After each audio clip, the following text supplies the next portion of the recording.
주 예수여 어서 오시옵소서. 땅의 모든 끝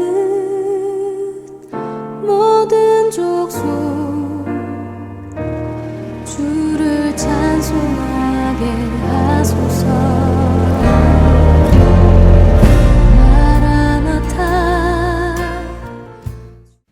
여러분 반갑습니다. 오늘은 요한계시록 강의 네 번째 시간으로 소아시아의 7교회에 보낸 편지를 다루고 있는 요한계시록 2장과 3장을 강해하면서 말씀의 은혜를 나누고자 합니다. 그런데 이 7교회에 대한 세부적인 내용을 다 전하려면 3시간, 4시간도 부족합니다. 그렇다고 한 교회씩 하자니 너무 오래 걸릴 듯 해서 지난주에 말씀드렸듯이 소아시아의 7교회에 보낸 편지에 대해 자세한 내용을 알고 싶은 분은 옥정 서문학교회 유튜브에 올려져 있는 지난 1년 동안 7교회에 대해 설교한 동영상을 보실 것을 권해드립니다. 요한계시록 2장과 3장 강의는 오늘과 다음 주 이렇게 2회로 나누어서 진행하고자 합니다. 오늘은 7교회에 보낸 편지에 대해 간략히 살펴보고 이 편지들의 전체적인 의미를 함께 살펴보도록 하겠습니다. 그리고 다음 주에는 요한계시록 2장과 3장에 대해서 신천지가 어떻게 해석하고 있는지를 살펴보고 그들의 해석에 대한 성경적 비판 작업을 진행하고자 합니다. 이제 2장과 3장 강의를 시작하겠습니다. 요한계시록 2장과 3장은 주님께서 소아시아의 7교회에 보낸 편지입니다. 자, 7교회를 순서대로 외워볼 수 있으신가요? 약간 유치하지만 예전에 대학원에서 고시 준비를 할 때 외운 방법이 있습니다. 에서 아시죠? 에서가 빌라에 삽니다. 그래서 에서 빌라 4개 외웠죠? 중간에 에서버 두사빌라라고 외웁니다. 에서버 두사빌라 에베소 서머나, 버가모, 두아디라, 사데, 빌라델비아, 라오디게아, 에서버, 두사빌라. 에서가 빌라에 산다. 에서버, 두사빌라. 이렇게 외워두시면 좋을 겁니다. 학자들은 이 7개의 편지가 7가지의 공통된 형식에 따라 기술되었다고 이야기합니다. 그런데 이 시간에는 보다 쉬운 이해를 위해서 4가지 형식으로 줄여서 살펴보고자 합니다. 7개의 편지의 공통적인 형식은 이렇습니다. 먼저 칭찬이 주어지고요. 칭찬 후에 책망이 주어집니다. 그리고 주님의 권면 또는 명령이 주어지고 마지막으로 그것에 순종하며 이기는 자에게 주어지는 약속이 주어집니다. 칭찬, 책망, 권면, 약속. 이 4가지 형식에 따라 7교회에 보낸 편지를 이렇게 도표로 정리해 보았습니다. 이 형식에 따라 2장과 3장을 강해하도록 하겠습니다. 가장 먼저 에베소 교회에 보낸 편지를 살펴보겠습니다. 주님께서는 에베소 교회를 칭찬하십니다. 뭐라고 칭찬하십니까? 악한 자를 용납하지 않고 견디고 인내했다. 도표에는 칭찬의 내용이 짧게 정리되어 있지만 사실 에베소 교회에 대한 주님의 칭찬은 거의 극찬에 가깝습니다. 2절과 3절을 읽어보겠습니다. 내가 내 행위와 수고와 내 인내를 알고 또 악한 자들을 용납하지 아니한 것과 자칭 사도라 하되 아닌 자들을 시험하여 그의 거짓된 것을 내가 드러낸 것과 또 내가 참고 내 이름을 위하여 견디고 게으르지 아니한 것을 아노라. 예수님께서 칭찬하시는 내용이 한두 가지가 아닙니다. 에베소 교회는 행함이 있는 교회, 즉 말만 있는 교회가 아니라 행함이 있는 교회였고 수고와 인내가 있는 교회였습니다. 특별히 거짓 교리와 거짓 교사들을 묵과하지 않았습니다. 또 참고 견디었고 게으르지 않은 교회였습니다. 어찌 보면 교회가 어떠해야 하는지에 대해 귀감이 되는, 즉 본이 되는 좋은 교회라고 해도 과언이 아닐 만큼 에베소 교회는 칭찬이 넘치는 교회입니다. 하지만 주님이 이 괜찮아 보이는 교회, 대단해 보이는 교회인 에베소를 향해서 싸늘하게 책망하십니다. 뭐라고 책망하십니까? 처음 사랑을 버렸다. 주님의 책망은 눈에 보이는 행위가 아니라 눈에 보이지 않는 마음과 중심을 향한 책망이었습니다. 에베소 교회는 주님을 뜨겁게 사랑했던 교회입니다. 하지만 시간이 지나면서 주님을 향한 그 사랑은 싸늘하게 식어버리고 말았습니다. 처음 사랑을 버리고 말았습니다. 저는 에베소 교회를 향한 주님의 이 책망을 생각하면 참 무섭습니다. 주님을 향한 사랑을 잃어버린 채 열심일 수 있고 수고할 수 있고 인내할 수도 있기 때문입니다. 주님에 대한 사랑이 없이도 얼마든지 사역할 수 있고 목회할 수 있고 헌신할 수 있다는 사실이 두렵습니다. 주님께서 에베소 교회를 책망하시는 이유도 바로 여기 있습니다. 이렇게 주님을 향한 처음 사랑을 잃어버리고만 에베소 교회를 책망하신 주님은 이제 권면을 주십니다. 무엇을 권면하십니까? 처음 행위를 가지라. 처음 행위, 이것은 주님을 향한 사랑을 의미합니다. 즉 다시 주님을 사랑하라는 것입니다. 주님에 대한 사랑을 회복하라는 것입니다. 그리고 주님은 이 에베소 교회를 향한 약속을 주십니다. 생명나무의 열매를 주어 먹게 하리라. 이 열매는 그냥 생명나무 열매가 아니라 하나님의 낙원에 있는 생명나무의 열매입니다. 하나님의 낙원은 에덴 동산을 뜻합니다. 그리고 에덴 동산은 하나님과의 참된 관계가 있었던 곳입니다. 그래서 하나님의 낙원에 있는 생명나무의 열매를 주어 먹게 한다는 것은 주님과의 관계가 회복될 것이고 그 회복된 사랑의 교제 안에서 누리게 되는 영원하고 풍성된 삶으로 초대하신다는 약속입니다.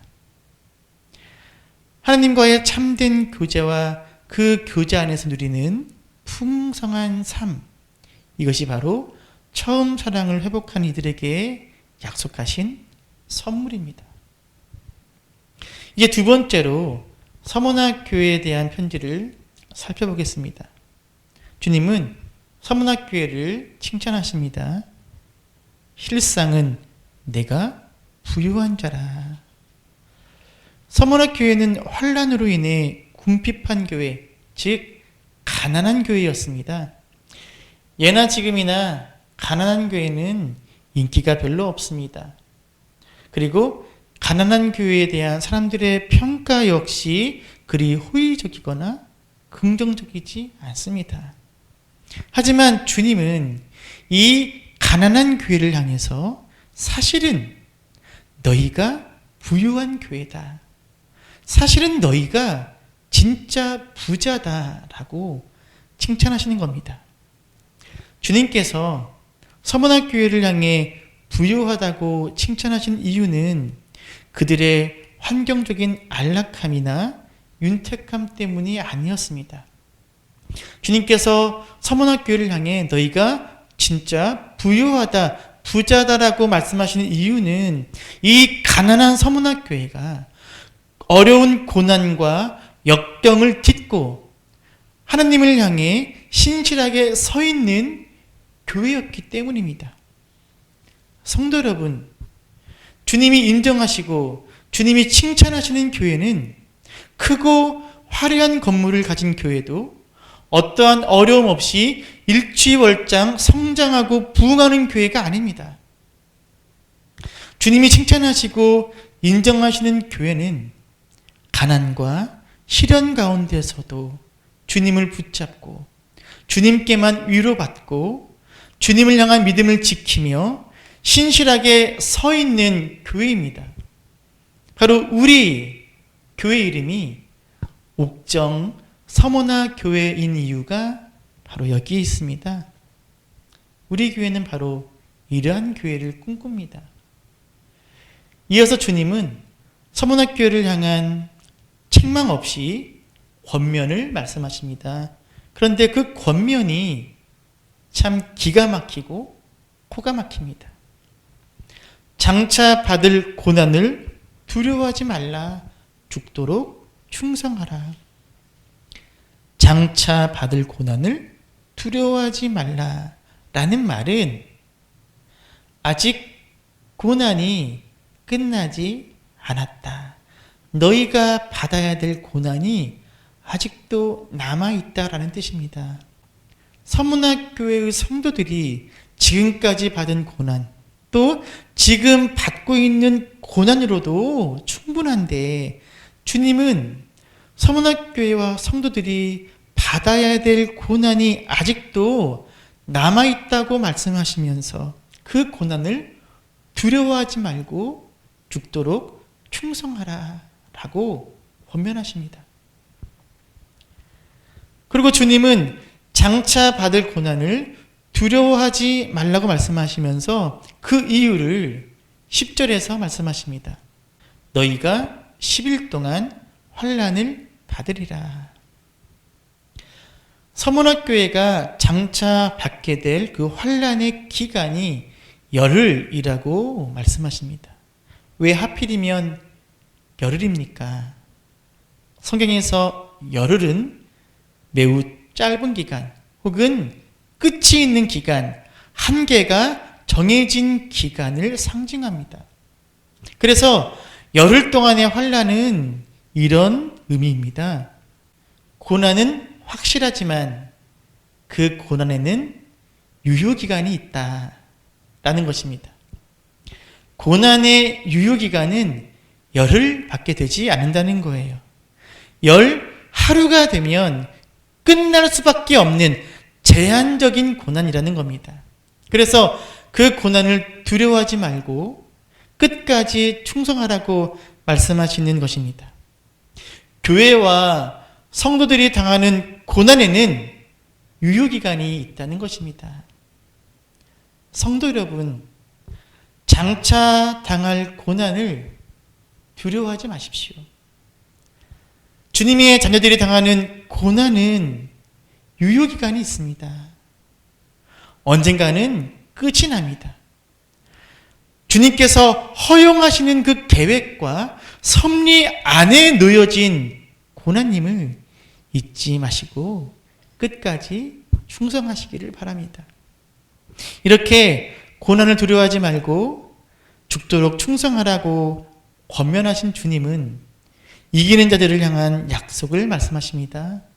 어떤 약속입니까? 둘째 사망의 해를 받지 아니하리라. 죽음에는 두 개의 죽음이 있습니다. 하나는 우리 육신의 죽음입니다. 이것이 첫째 사망입니다. 그리고 또 다른 하나의 죽음, 그것은 생명책에 기록되지 못하는 것, 즉 영혼이 구원받지 못하는 것입니다. 이것이 둘째 사망입니다. 요한계시록 20장에 나오고 있습니다. 사망과 음부도 불못에 던져지니 이것은 둘째 사망 곧 불못이라. 누구든지 생명책에 기록되지 못한 자는 불못에 던져지더라. 바로 이 둘째 사망, 즉 생명책에 기록되지 못하고 불못에 던져지는 둘째 사망의 해를 받지 않는 것, 이것이 장차 받을 고난을 두려워하지 않고 끝까지 충성하는 이들에게 약속된 선물입니다. 세 번째 편지는 버가모 교회에 보낸 편지입니다. 주님께서 버가모 교회를 칭찬하십니다. 무엇을 칭찬하십니까? 믿음을 저버리지 않았다. 주님의 이 칭찬은 2장 13절 전체를 함께 보아야 온전히 이해할 수 있습니다. 내가 어디에 사는지를 내가 아노니 거기는 사탄의 권자가 있는 데라. 내가 내 이름을 굳게 잡아서 내 충성된 증인 안디바가 너희 가운데 곧 사탄이 사는 곳에서 죽임을 당할 때에도 나를 믿는 믿음을 저버리지 아니하였도다. 주님은 버가모 교회를 향해서 너희가 어디에 사는지 안다고 말씀하십니다.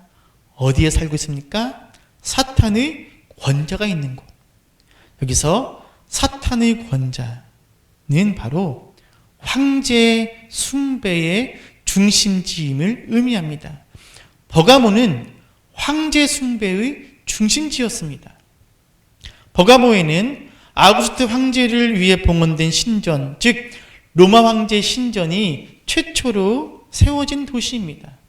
그리고 트라이안 황제 때는 황제 숭배를 위한 두 번째 신전이 이 버가모에 세워졌습니다. 버가모는 황제 숭배의 중심지였습니다. 사탄의 권자가 있는 곳이었습니다. 버가모는 황제 숭배를 피할 수 없는 1년 내내 황제 숭배가 일상적으로 강요되던 지역이었습니다. 그리고 정확히 알 수는 없지만 버가모 교회의 지도자로 보이는 이 안디바란 사람이 황제 숭배를 거부하다 죽임을 당한 것으로 보입니다. 그런데 버가모 교회 성도들은 요동하거나 흔들리지 않았습니다. 안디바의 순교에도 불구하고 황제 숭배에 굴복하거나 타협하지 않았습니다. 주님께서 말씀하시는 대로 믿음을 저버리지 않았습니다. 참으로 귀한 신앙이 아닐 수가 없습니다. 하지만 버가모 교회 역시 주님의 책망을 피할 수는 없었습니다. 주님의 책망은 무엇입니까? 발람의 교훈을 지키는 자들이 있다. 발람의 교훈을 지키는 자들이 있다는 것은 버가모 교회 성도들 가운데 물질의 유혹, 성적인 유혹에 넘어가는 이들이 있다는 것입니다. 참 아이러니합니다. 버가모 교회 성도들은 황제 숭배라는 큰 싸움에서는 이기고 있지만 정작 먹고 사는 문제, 정력의 문제 앞에서는 쉽게 넘어지고 있기 때문입니다. 이것은 진정한 영적 싸움은 내 안에서 벌어지는 것임을 망각한 결과입니다. 주님은 진정한 영적 싸움, 즉 내 안에서 벌어지고 있는 영적 싸움에서 패하고 있는 버가모 교회를 향해서 권면하십니다. 권면의 내용이 무엇입니까? 회개하라. 회개하라. 발람의 교훈을 따르는 삶, 물질의 유혹, 성적인 유혹에 이끌려 세상과 타협하고 세상을 닮아가는 삶에서 돌이키라고 주님은 권면하십니다. 그리고 그에 대한 보상을 약속하십니다.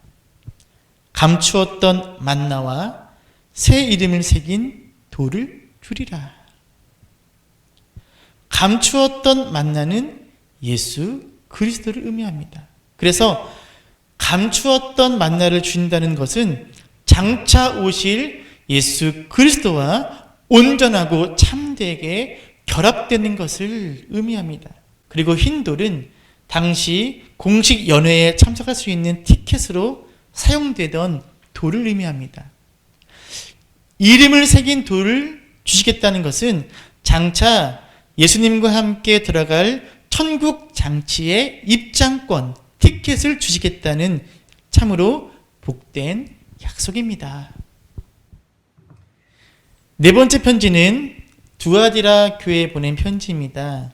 주님께서 두아디라 교회를 칭찬하시는데 칭찬하시는 이유가 에베소 교회가 받은 책망과 정반대입니다. 주님은 무엇을 칭찬하십니까? 사랑, 믿음, 섬김, 인내의 사역이 처음보다 많다. 처음 사랑을 잃어버린 채 차갑게 식어버린 에베소 교회와는 달리 두아디라 교회는 시간이 지날수록 더욱더 열심을 내고 뜨거워지는 교회와 성도였음을 칭찬하십니다. 하지만 주님은 이어서 책망하십니다.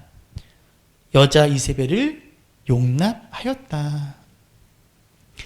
자칭 스스로 선지자라 하는 여자 이세벨은 이 두아디라 교회 안에서 대단한 영향력을 행사하고 있던 여인으로 추측이 됩니다. 그런데 이 여인이 두아디라 교회 성도들로 하여금 행음하고 우상의 제물을 먹도록 잘못 가르쳐서 그릇된 길로 유혹한 것입니다. 즉 세상과 타협해도 된다라는 그릇된 가르침을 전한 것입니다. 그리고 이 여인을 교회가 용납한 것입니다. 그렇게 가르치도록 방치한 것입니다. 주님은 이 여인을 용납한 교회와 성도를 향하여서 권면하십니다. 너희에게 있는 것을 굳게 잡으라. 너희에게 있는 것, 너희에게 있는 것, 이것이 무엇입니까? 바로 복음입니다. 이세벨이 전하는 가짜 진리가 아니라 예수께서 전하신 진짜 진리, 복음을 붙잡고 세상과 타협하지 말라는 것입니다. 그리고 이기는 자에게 주어지는 약속을 말씀하십니다. 무엇입니까? 만국을 다스리는 권세와 새벽별을 주리라. 새벽별은 예수님을 의미하고요. 만국을 다스리는 권세는 그 예수님께서 재림하여서 만국을 다스릴 때 예수님과 함께 다스리는 권세를 주시겠다는 약속입니다. 이제 다섯 번째 편지를 살펴보겠습니다. 사대교회에 보낸 편지입니다. 주님은 사대교회의 어떤 점을 칭찬하십니까? 없습니다. 사대교회는 라오디게아 교회와 함께 칭찬을 받지 못한 교회 중 하나입니다. 주님은 사대교회에 대한 그 어떤 칭찬도 없이 책망부터 하십니다. 그런데 여러 말 하지 않으십니다.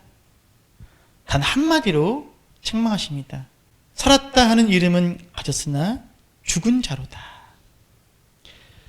굉장히 끔찍한 말입니다. 어떤 강해자는 이 부분을 두고 이렇게 표현합니다. 교회 의자의 죽음. 교회 의자에 출석해서 모두가 앉아있으나 사실은 시체들이 앉아있다는 거예요. 교회 의자들의 죽음. 여기서 이름은 살았다 할 때 이 이름은 명성을 의미합니다. 즉 사대교회는 잘 알려진 명성 있는 교회였습니다. 어떤 명성이라고요? 살아있는 교회라는 명성. 살아있는 교회, 활력이 넘치는 교회, 생동감 있는 교회, 소아시아 지역의 그리스도인들에게 이렇게 알려진 교회였다는 거예요. 사대교회가. 그런데 이러한 외적인 모양은 속임수에 불과하다는 겁니다. 사회적으로 명망이 높았던 사대교회의 그 회중들은 사실은 영적으로 공동묘지와 다를 바가 없었다는 겁니다. 살아있다는, 활력이 넘친다는 명성을 얻었지만 사실은 그런 이름을 얻을 자격이 없을 만큼 영적으로는 죽어 있었다는 것입니다. 주님께서 사대교회를 향해서 너희가 죽었다라고 책망하시는 이유는 2절을 통해서 알 수 있습니다. 내 하나님 앞에 내 행위의 온전한 것을 찾지 못하였노니. 온전한 것이 하나도 없다. 누구 앞에서? 하나님 앞에서. 사대교회가 얻은 명성은 사람 앞에서 얻은 명성일 뿐 하나님께 인정받은 것이 아니라는 말씀입니다. 사람들이 보기에는 살아있는 교회지만 주님이 보기에는 껍데기만 남은 교회라는 책망입니다. 예배, 기도, 성경 공부, 찬송, 구제, 봉사, 선교 등 많은 사역을 감당하는 교회라서 사람들이 사대교회를 향해서 살아있네 라고 칭찬을 하더라도 그런 행위들의 중심이 하나님을 향해 있지 않다는 겁니다. 칭찬 한마디 없이 책망하시는 주님의 마음이, 그 이유가 헤아려지지 않습니까? 그런데 주님은 죽었다라고 책망하시는 사대교회를 포기하지 않으시고 권면하십니다. 어떻게 받았는지 생각하고 회개하라. 이 권면을 제대로 이해하려면 3장 2절과 3절을 함께 보아야 합니다. 너는 일깨어 그 남은 바 죽게 된 것을 굳건하게 하라. 내 하나님 앞에 내 행위에 온전한 것을 찾지 못하였노니 그러므로 내가 어떻게 받았으며 어떻게 들었는지 생각하고 지켜 회개하라. 주님은 5가지를 권면하십니다. 첫째, 일깨워라. 깨어나라는 거예요. 잠에서 깨어나라. 육이 아닌 영으로 살라는 겁니다. 둘째, 굳게 하라. 살아나라. 영적인 죽음에서 살아나라는 뜻입니다. 세 번째, 생각하라. 이것은 기억하라는 의미입니다. 주님께 받은 은혜를 기억하라. 네 번째, 지키라. 행하라는 거예요. 그런데 누구 앞에서? 하나님 앞에서 행하라. 마지막으로 회개하라. 돌이키라. 껍데기만 남은 너희의 그 신앙, 그 삶에서 주님 향한 삶으로 돌이키라 라는 것입니다. 쉽게 표현하면 주님께 받은 은혜를 기억하여 영적인 잠, 영적인 죽음에서 깨어나 살아나 주님 앞에서, 하나님 앞에서 행하는 삶으로 돌이키라는 것입니다. 그리고 이 사대교회를 향한 주님의 약속은 무엇입니까? 흰옷과 생명책의 이름을 약속하십니다. 이제 6번째 편지로 빌라델비아 교회에 보낸 편지입니다. 주님은 빌라델비아 교회의 어떤 점을 칭찬하십니까? 작은 능력으로 믿음을 지켰고 배반하지 않았다.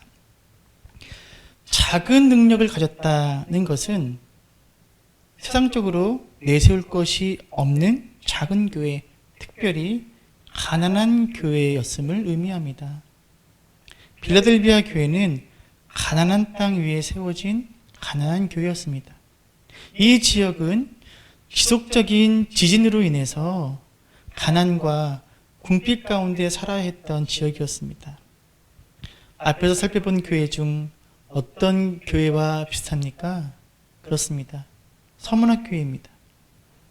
하지만 빌라델비아 교회는 이런 열악한 환경과 조건 속에서도 주님에 대한 믿음을 지켜낸 신실한 교회라고 칭찬하십니다. 그리고 서문학 교회와 마찬가지로 주님은 빌라델비아 교회를 책망하지 않으십니다. 바로 권면의 말씀을 주십니다. 무엇을 권면하십니까? 내가 가진 것을 굳게 잡으라. 아니, 가진 것이 별로 없는 교회인데 무엇을 붙잡습니까? 바로 믿음입니다. 신실함. 바로 그 믿음, 신실함을 붙잡으라는 겁니다. 그것으로도 충분하다는 것입니다. 너희가 비록 가난하고 궁핍해도 너희가 가진 믿음과 그 신실함으로 이 종말의 시대를 이기며 살아가기에 충분하다는 것입니다. 다른 말로 표현하면 물질의 풍요, 풍족한 환경과 조건, 이것들은 종말의 시대를 이기는데 아무런 상관이 없다는 말씀입니다. 오늘날 가진 것이 많은 한국의 대형 교회들이 복음의 통로가 되기보다 복음의 걸림돌이 되는 이유가 바로 여기에 있습니다. 우리가 얼마나 많이 가졌느냐가 중요한 것이 아니라 우리가 얼마나 신실한가가 중요한 것임을 망각하고 있기 때문입니다. 이렇게 너희가 가진 것, 즉 믿음을 굳게 잡으라고 권면하신 주님은 빌라델비아 교회를 향한 보상을 약속하십니다. 무엇입니까? 하나님의 성전의 기둥과 기록된 이름. 이 약속 역시 본문을 제대로 살펴보아야 합니다. 이기는 자는 내 하나님 성전의 기둥이 되게 하리니 그가 결코 다시 나가지 아니하리라. 내가 하나님의 이름과 하나님의 성 곧 하늘에서 내 하나님께로부터 내려오는 새 예루살렘의 이름과 나의 새 이름을 그 위에 기록하리라. 주님의 재림 때에 하늘에서 이 땅에 내려올 하나님의 성, 즉 새 예루살렘에 빌라델비아 교회 성도들의 이름을 새겨주겠다는 약속입니다. 즉 빌라델비아 교회 성도들이 빌라델비아 성에 속한 시민이 아니라 새 예루살렘 도성에 속한 하늘의 시민임을 확인시켜 주시는 것입니다. 지금 이들은 어느 성에 살고 있습니까? 필라델비아라는 가난한 도시에 세워진 교회이고 가난한 땅에 살고 있는 성도들입니다. 하지만 주님은 말씀하십니다. 아니야. 너희는 빌라델비아 도성의 시민이 아니야. 너희는 가난한 땅에 세워진 가난한 교회의 성도들이 아니야. 너희는 하늘 도성의 시민이야. 너희는 온갖 보석과 진주와 정금으로 만들어지고 하나님의 영광의 빛으로 가득한 새 예루살렘의 시민이야 라고 말씀하시는 거예요. 성도 여러분, 이것이 빌라델비아 교회 성도를 향한 주님의 축복이고 약속입니다. 오늘날 작은 능력일지라도 믿음 붙잡고 신실한 삶을 살아내는 성도에게 약속된 축복임을 기억하시기를 바랍니다. 작은 능력일지라도 믿음 붙잡고 신실한 삶을 살아내는 성도야말로 그는 이미 부유한 하나님 나라의 시민이요, 그는 이미 영광 가득한 새 예루살렘의 백성입니다. 마지막으로 7번째 편지는 라오디게아 교회에 보낸 편지입니다. 라오디게아 교회는 사대교회처럼 칭찬은 없고 책망만 있는 교회입니다. 도대체 어떤 심각한 문제를 가졌기에 사랑 많으신 주님께서 칭찬 한마디 없이 책망하실까요? 책망의 내용이 무엇입니까? 미지근하며 자신의 비참한 실상을 알지 못한다. 예수님의 책망을 보다 자세히 살펴볼까요? 16절에서 주님은 라오디게아를 책망하시는데 그 책망의 내용이 굉장히 충격적입니다. 내가 이같이 미지근하여 뜨겁지도 아니하고 차지도 아니하니 네 입에서 너를 토하여 버리리라. 주님은 라오디게아 교회에 대한 신랄한 불쾌감, 역겨움을 토로하십니다. 네 입에서 너를 토하여 버리리라. 심하게 말하면 토 나온다, 구역질 난다는 것입니다. 미지근한 교회, 미지근한 성도라는 말은 성도는 성도인데 성도답지 않고 교회는 교회인데 교회답지 않다는 겁니다. 예수님께서 라오디게아 교회를 토해내고 싶다고 말씀하시는 더 큰 이유는 17절에 나옵니다. 내가 말하기를 나는 부자라 부유하여 부족한 것이 없다. 나는 부자다. 나는 부유하다. 나는 부족한 것이 없다라는 것이 이 라오디게아 교회의 모토입니다. 맞습니다. 라오디게아 교회는 부자 교회였고 부유한 교회였고 부족한 것이 없는 교회였습니다. 라오디게아라는 도시는 은행업과 금융업으로 유명했습니다. 돈이 모이는 곳이었습니다. 또 직물업으로 유명했고 유명한 안과대학이 있어서 많은 사람이 와서 눈을 치료받는 그런 도시였습니다. 라오디게아는 이렇게 은행과 직물 공장들과 안과 병원이 있었던 아주 부유한 도시였습니다. 얼마나 부유했냐면 60년경에 큰 지진이 일어났을 경우에도 로마 정부의 도움 없이 스스로의 힘으로 복구가 되었던 도시입니다. 그만큼 돈이 많은 도시였고 그 도시 위에 세워진 라오디게아 교회 역시 부자 교회였습니다. 부럽습니까? 그래요. 부자인 거 맞습니다. 하지만 그것은 눈에 보이는 것만 해당될 뿐 이들의 영적인 상태는 가난하기가 그지 없다는 겁니다. 즉 이들은 물질적으로 부유한 것을 마치 영적으로도 부유한 것으로 착각하며 자신들의 영적인 가난함, 영적인 빈곤함을 깨닫지 못하고 있다는 것입니다. 그리고 이들은 자신들이 누리고 있는 물질의 부요함, 그것이 주님의 은혜임을 깨닫지 못하고 자신의 힘으로 이룬 것으로 여기며 착각하고 있었습니다. 그래서 주님은 라오디게아의 실상을 폭로하십니다. 내 곤고한 것과 가련한 것과 가난한 것과 눈먼 것과 벌거벗은 것을 알지 못하는도다. 곤고하고 가련하다는 같은 의미입니다. 측은하고 처절하다는 뜻입니다. 주님은 라오디게아 교회의 성도들이 측은하고 처절하다고 말씀하십니다. 왜요? 그게 세 가지입니다. 너희는 가난하다. 너희는 눈멀었다. 너희는 벌거벗었다. 너희가 부유하다 말하지만 아니다. 너희는 가난하다. 영적으로 가난하다. 너희가 사람의 눈을 낫게 하는 안과병원으로 유명하지만 아니다. 오히려 너희가 눈이 멀었다. 여기 눈이 멀었다. 너희가 옷을 만드는 공장으로 유명하지만 오히려 너희가 벌거벗었다. 눈 멀고 벌거벗은 거지. 이것이 주님이 바라보시는 라오디게아 교회의 실체입니다.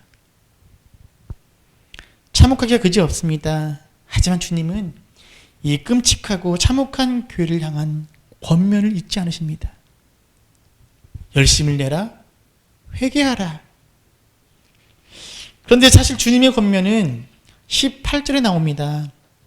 내가 너를 권하노니 내게서 불로 연단한 금을 사서 부유하게 하고 흰 옷을 사서 입어 벌거벗은 수치를 보이지 않게 하고 안약을 사서 눈에 발라보게 하라. 주님께로부터 불로 연단한 금, 즉 믿음을 구하고 주님께로부터 흰 옷, 즉 죄악으로 더럽히지 않은 삶을 구하고 주님께로부터 안약, 즉 성령의 조명을 통해서 영적 눈을 뜨기를 주님께 구하라는 것입니다. 근데 저는 이 18절의 권면보다 이어지는 19절의 권면을 더 주목합니다. 왜냐하면 이 19절에는 라오디게아 교회만이 아닌 소아시아의 나머지 교회들 그리고 나아가서 이 땅의 모든 교회를 향한 주님의 마음이 담겨 있기 때문입니다. 무릇 내가 사랑하는 자를 책망하여 징계하노니 그러므로 내가 열심을 내라 회개하라. 주님은 라오디게아 교회를 향해 뭐라고 말씀하십니까? 내가 사랑하는 자. 내가 사랑하는 자. 주님은 여전히 라오디게아 교회를 사랑한다고 말씀하십니다. 사랑하기에 책망한다고 말씀하십니다. 도대체 어떻게 이런 교회를 사랑할 수 있습니까? 부유하다고 자랑하지만 실상은 가난한 교회, 눈이 멀쩡한 듯 보이지만 실제로는 눈이 먼 교회, 입을 옷이 많은 듯 보이지만 사실은 벌거벗은 교회, 아무것도 내놓을 것 없는 참혹하고 처절한 교회, 미지근하여서 토할 것 같은 역겨운 이 교회를 향해서 주님은 내가 그래도 너를 사랑한다 라고 말씀하십니다.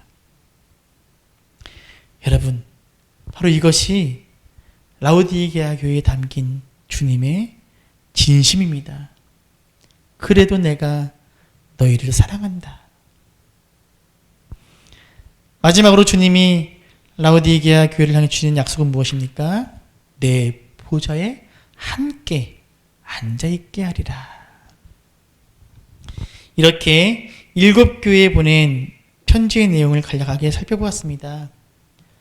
각 교회를 향한 주님의 마음을 한 문장으로 표현하면 이렇습니다. 에베소 교회, 난로에 불을 붙여라. 서문학 교회, 고난에는 유효기간이 있다. 버가목 교회, 진짜 적은 내 안에 있다. 두아디라 교회, 타협하지 말라. 사대교회, 칭찬이 없을 뿐 희망이 없는 것은 아니다. 빌라델비아 교회, 작은 능력으로도 충분하다. 라오디게아 교회, 그래도 내가 너를 사랑한다.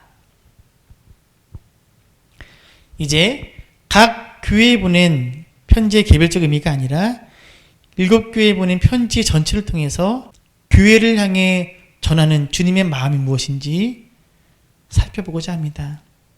첫째, 교회를 향한 주님의 마음은 이것입니다. 따라합시다.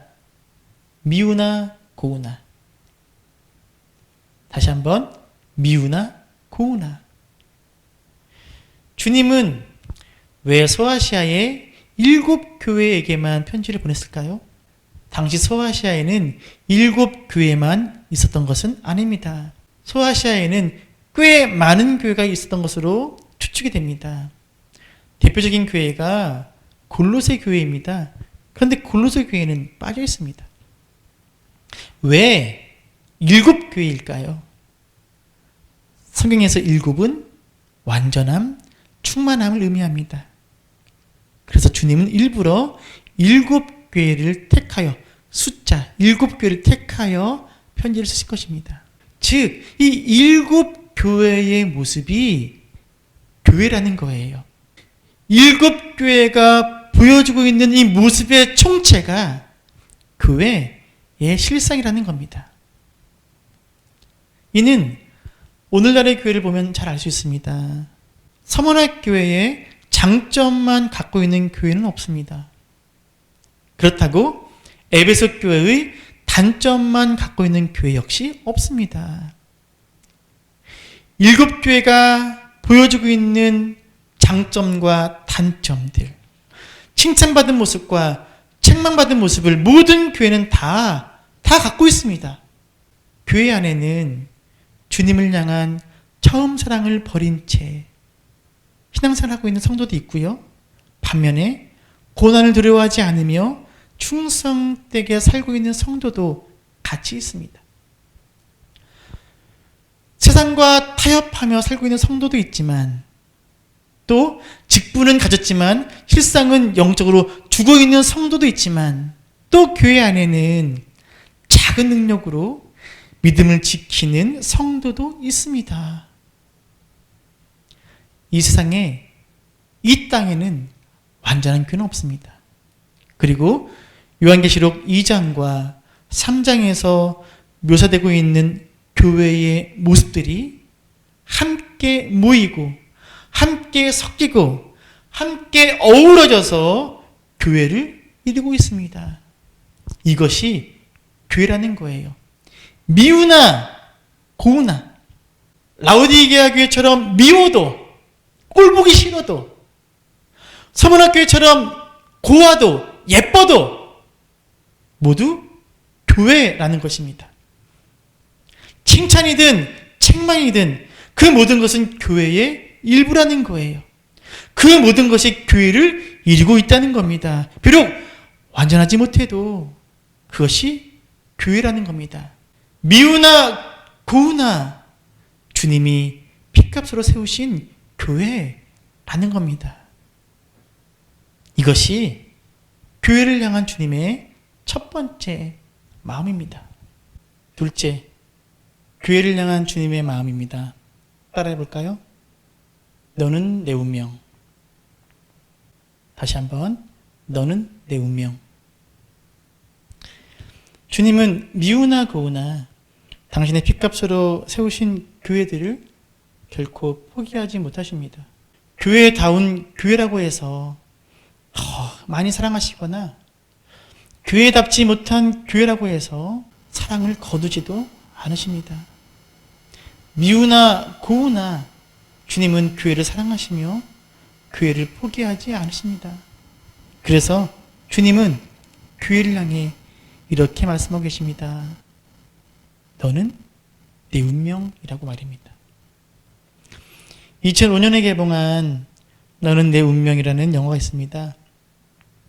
에이즈에 걸린 다방 언니를 끝까지 포기하지 않고 사랑하는 순박한 시골 청년의 이야기입니다. 너는 내 운명이니까요. 주님 역시 그러하십니다. 주님은 어떤 경우에도 교회를 버리거나 포기하지 않으십니다. 미우나 고우나 너는 내 운명이기 때문입니다. 그래서 주님은 7교회에 보낸 편지를 통해서 오늘 이 땅의 교회와 성도들에게 이렇게 말씀하고 계십니다. 그래도 내가 너희를 사랑한다. 그래도 내가 너희를 사랑하기에 포기하지 않는다. 그래도 내가 너희를 사랑하기에 너희가 달라지기를 원한다. 그래도 내가 너희를 사랑하기에 너희가 낫기를 원한다. 그래도 내가 너희를 사랑하기에 너희가 내 앞으로 나오기를 원한다. 너는 내 운명이다. 이것이 교회를 향한 주님의 두 번째 마음입니다. 셋째, 교회를 향한 주님의 마음, 세 번째는 이것입니다. 따라합시다. 이겨라. 다시 한번, 이겨라. 교회를 향한 주님의 세 번째 마음은 이기라는 것입니다. 주님께서 7교회에 보낸 편지에 공통적으로 들어가고 있는 메시지가 있습니다. 그것은 바로 이기라 하는 것입니다. 이기는 그에게는, 이기는 자는, 이기는 그에게는, 이기는 자와 이기는 자는, 이기는 자는, 이기는 그에게는, 결국은, 결론은 이기라는 것입니다. 칭찬만 받은 교회든, 책망만 받은 교회든, 칭찬과 책망을 함께 받은 교회든, 결국은 이 종말의 시대에 이기라는 것입니다. 여기서 이기는 자는 이 편지마다 담긴 주님의 권면과 명령에 순종하는 것을 의미합니다. 즉, 예수님의 권면과 명령을 받아들여 신실하게 순종하는 것이 이기는 길입니다. 한번 따라해 볼까요? 이긴다는 것은 순종한다는 것이며, 순종하는 자가 이기는 자다. 오늘날 한국교회와 성도들에게 필요한 것은 바로 이 겸손한 순종입니다. 교회를 향한 주님의 이 세 가지 마음을 한 문장으로 연결하면 이렇습니다. 미우나 고우나 너희는 내 운명이니 순종함으로 이겨라. 성도 여러분, 교회와 성도를 향한 주님의 이 마음을 헤아리며 살아갑시다. 그래서 미우나 고우나 우리를 사랑하시는 주님께 순종함으로 이기는 여러분과 교회 되시기를 축원합니다. 오늘 요한계시록 2장과 3장 첫 번째 강의를 마치겠습니다. 처음에 말씀드린 대로 다음 주에는 신천지가 요한계시록 2장과 3장 소아시아에 보낸 7편지를 어떻게 해석하는지를 살펴보고 그들의 해석에 대해서 성경적 근거를 가지고 비판하는 작업을 하도록 하겠습니다. 다음 주 요한계시록 강의에도 함께해 주리라 믿습니다. 요한계시록 4번째 강의를 마치겠습니다. 감사합니다.